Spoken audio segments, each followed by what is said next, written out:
Howdy everyone. I was going to start this video off by giving a bunch of credit to Nater's Lame for his video, because it was the main thing that inspired this one.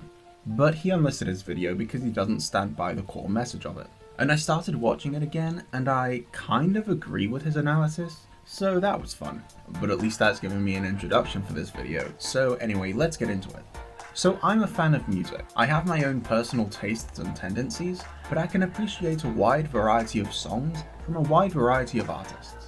To the point where every single year for 5 years so far, I've created a new playlist of new music that I found that year that I like, each just called songs. And if you listen to it, other than trying to wade your way through 21 Pilots and Emily Autumn, you might be concerned for my general lack of consistency in taste and mental stability.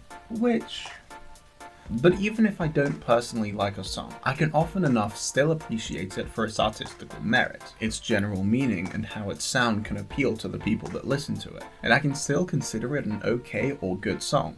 And I wanted to make this clear at the start for when I say that 21 Pilots has never released a bad song.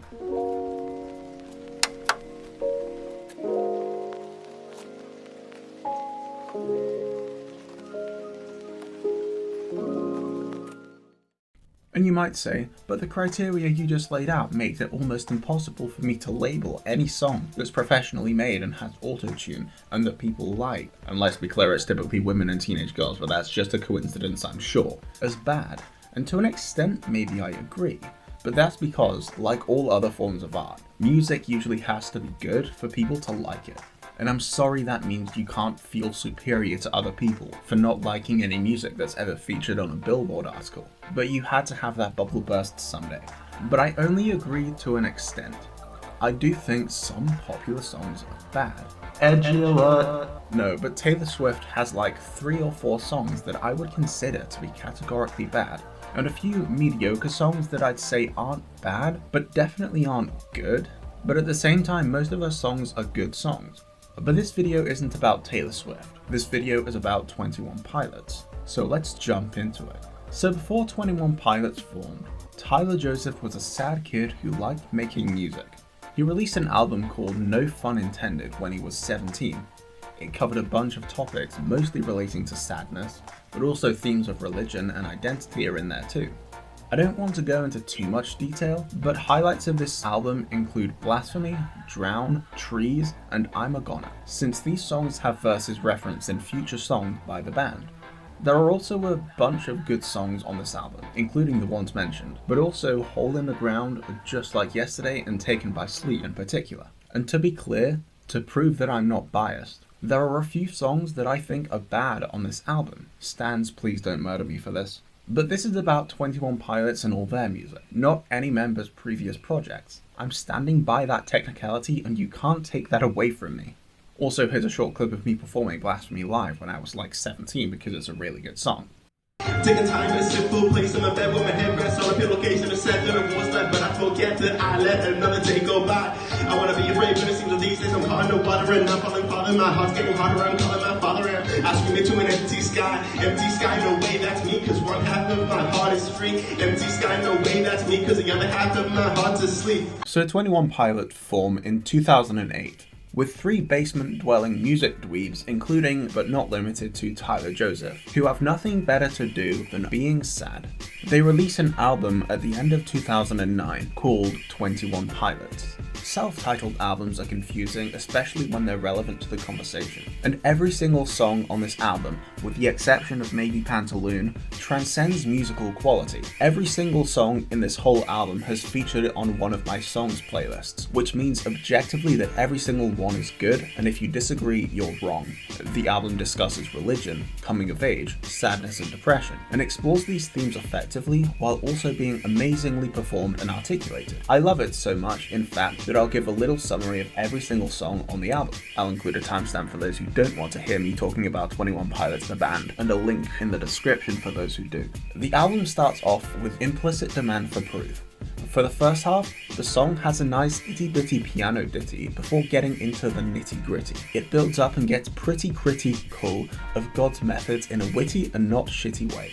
That's enough itty rhymes for now, I'll continue. Song gets an 8.5 out of 10 from me. Fall Away is a gritty little song that talks about reconciling Tyler's disconnect with religion and fear of being left out as a result. The second verse of Drown is incorporated into the second verse, and I like this implementation. The chorus is annoyingly catchy as well, I say it with love, but the song is super neat, 8 out of 10. The Pantaloon. Song good, deals with the themes of coming of age and becoming an old and silly fool like your parents and their parents before them, while also making an allegory for dementia. Super meaningful song. The sound isn't quite as widely appreciated as the others, and it's definitely more of an acquired taste, but it's super meaningful and good once you take your time to get used to it. 7.5 out of 10. Addict with a Pen, the marquee song of the album. Confession song about how life is tough, especially without the guidance of the Lord, and the struggle is very much shown and exemplified by the raw emotion in the voice. All that makes this song a 10 out of 10, and if I could rate it more, then I absolutely would. Next up is Friend Please. The song is also an acquired taste, and not for everyone, but the song is reminiscent somewhat of Taken by Sleep in terms of the energy it puts off. The song has personal significance to me, so I'm going to give this song a 10 out of 10 personally, but if you're listening to this song normally, like a normal person would, then 8 out of 10. March to the Sea is a song about life and existence and how conformity kind of sucks, but otherwise non-conformity is often just a distraction. It's inspired by Sherman's March to the Sea, and the song is emotional and powerful while also being beautiful. 9.5 out of 10. Johnny Boy is a song written to inspire and encourage his father after his father got fired. It's an adorable song with the best piano riff I've ever heard. 10 out of 10.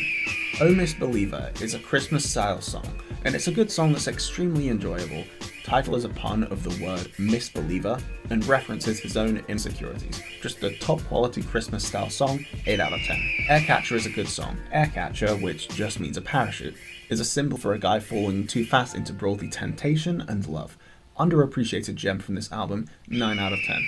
Trapdoor, another marquee song from this album. High quality song refers to an intensely depressed dude being unable to show it. It's raw with strong emotion and is extremely emotionally resonant if you're at your low moments. Another 10 out of 10.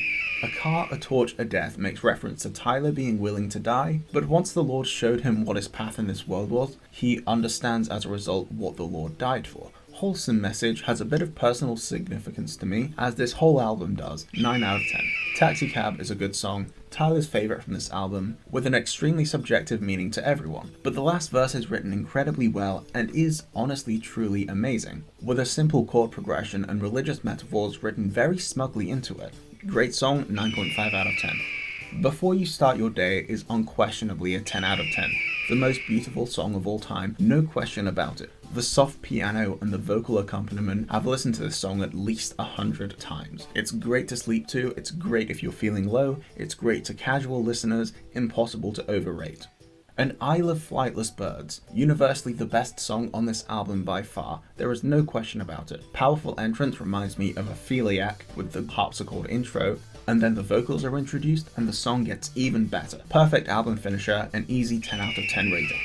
Ultimately, I give this album a 9.5 out of 10, and if anyone thinks any of these songs is bad other than maybe The Pantaloon, is kidding themselves. Every single song has purpose, if that's something you care about in your music, as I do, and it's very aesthetically pleasing as an album on its whole. So this video isn't going to just be a comprehensive list of 21 Pilots, the band, songs, and why they're all good, actually. That's going up on my second channel that I made for this express purpose, first link in the description. Instead, I want to cut to the present day, by which I mean about 4.5 years ago.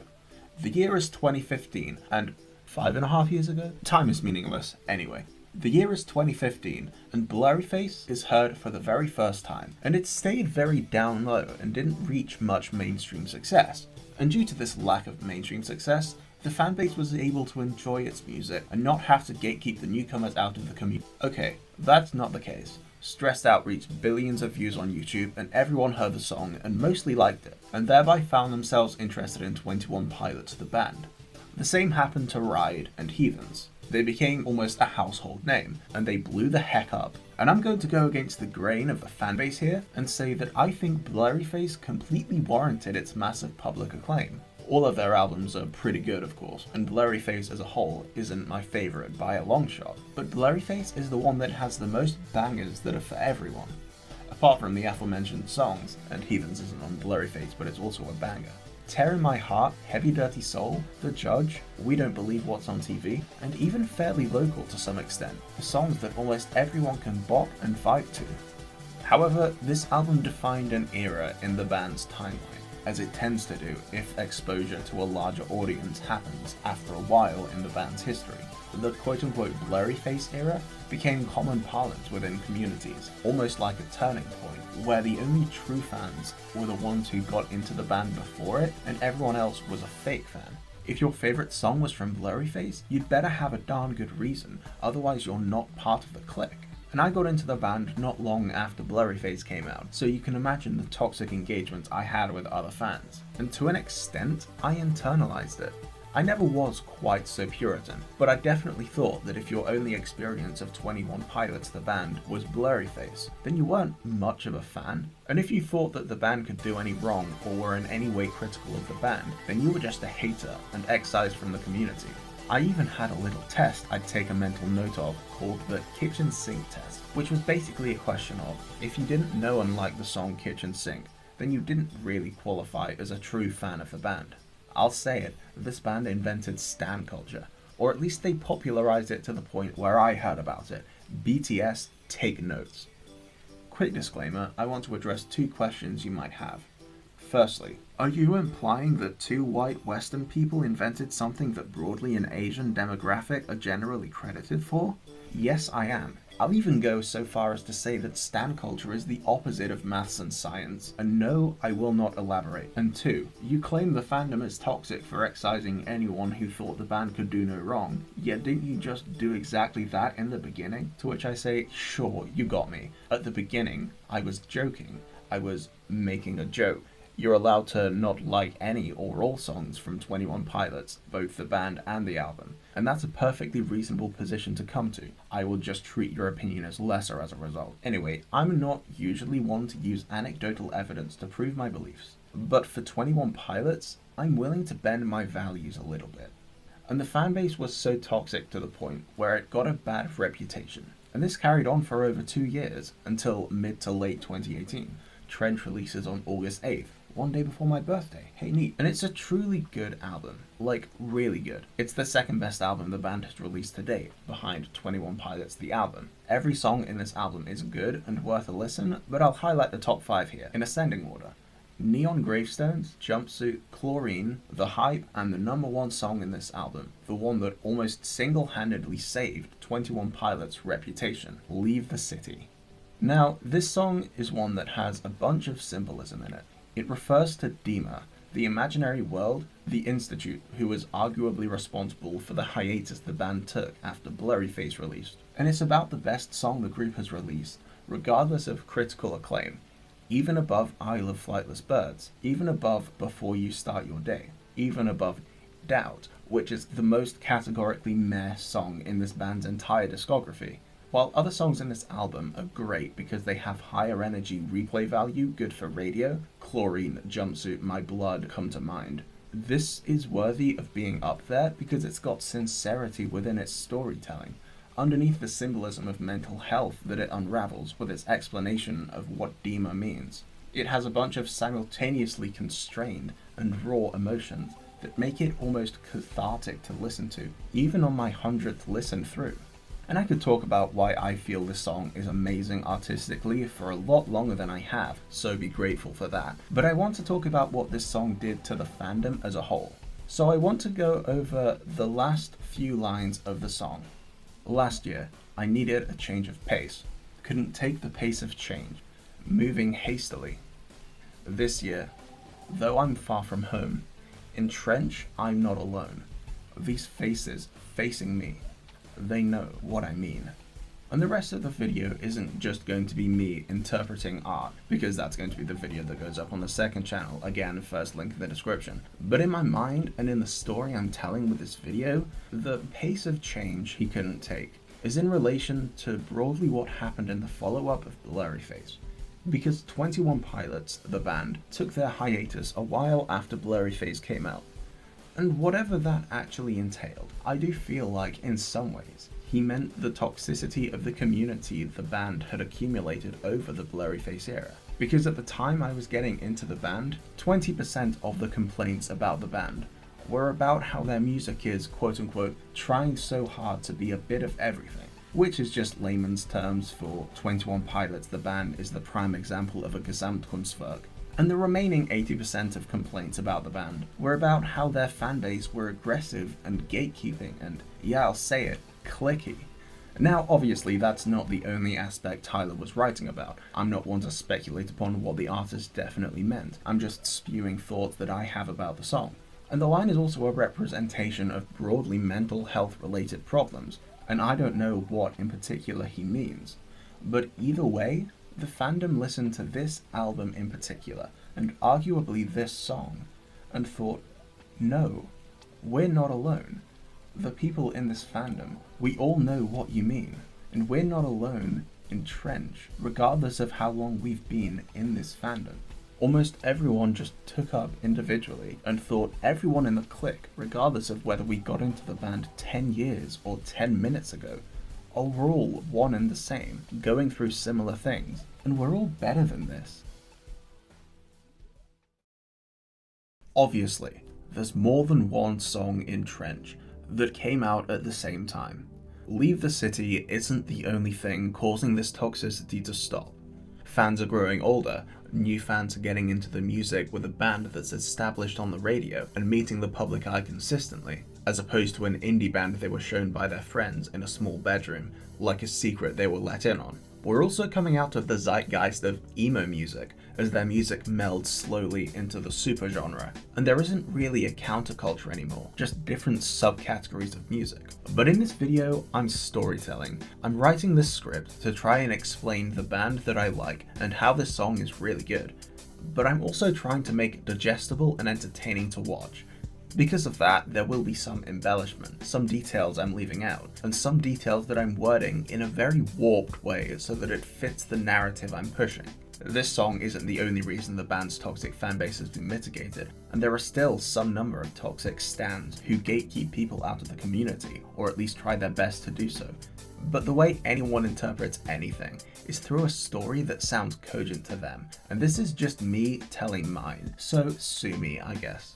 But this is my interpretation, and the interpretation that makes the most sense to me, of not just 21 Pilots the album, nor 21 Pilots the band, but 21 Pilots the story. And this is the story I like to tell myself.